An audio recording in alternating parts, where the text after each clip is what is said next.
Tanggal 21 Maret tahun 2026, Timur Tengah berada di ambang perang terbuka setelah Korps Garda Revolusi Islam (IRGC) Iran meluncurkan serangan rudal balistik besar-besaran ke wilayah Israel Selatan. Serangan ini menyasar instalasi militer sensitif di kawasan Dimona dan pusat pertahanan di kota Arad pada Sabtu malam 21/3. Dampak kerusakan dan korban jiwa. Laporan awal dari otoritas keamanan setempat mengonfirmasi bahwa serangan tersebut berhasil menembus sistem pertahanan udara di beberapa titik.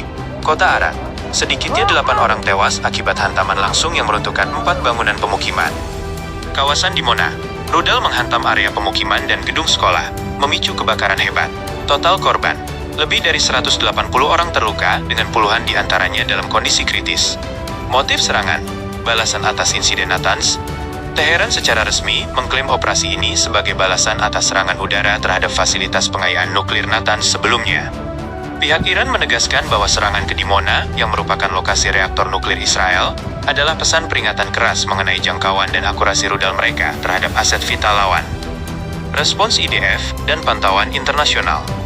Menteri Pertahanan Israel menyebut insiden ini sebagai malam yang sangat sulit bagi keamanan nasional. Saat ini, pasukan pertahanan Israel, IDF, telah menyetujui rencana balasan di berbagai front. Sementara itu, Badan Energi Atom Internasional, IAEA, terus melakukan pemantauan ketat terhadap reaktor nuklir di Dimona. Hingga berita ini diturunkan, belum ada laporan mengenai kebocoran radiasi meskipun kerusakan infrastruktur di sekitar lokasi cukup parah. Ultimatum Amerika Serikat. Ketegangan semakin meruncing setelah Amerika Serikat mengeluarkan ultimatum 48 jam bagi Iran untuk menurunkan tensi di Selat Hormuz.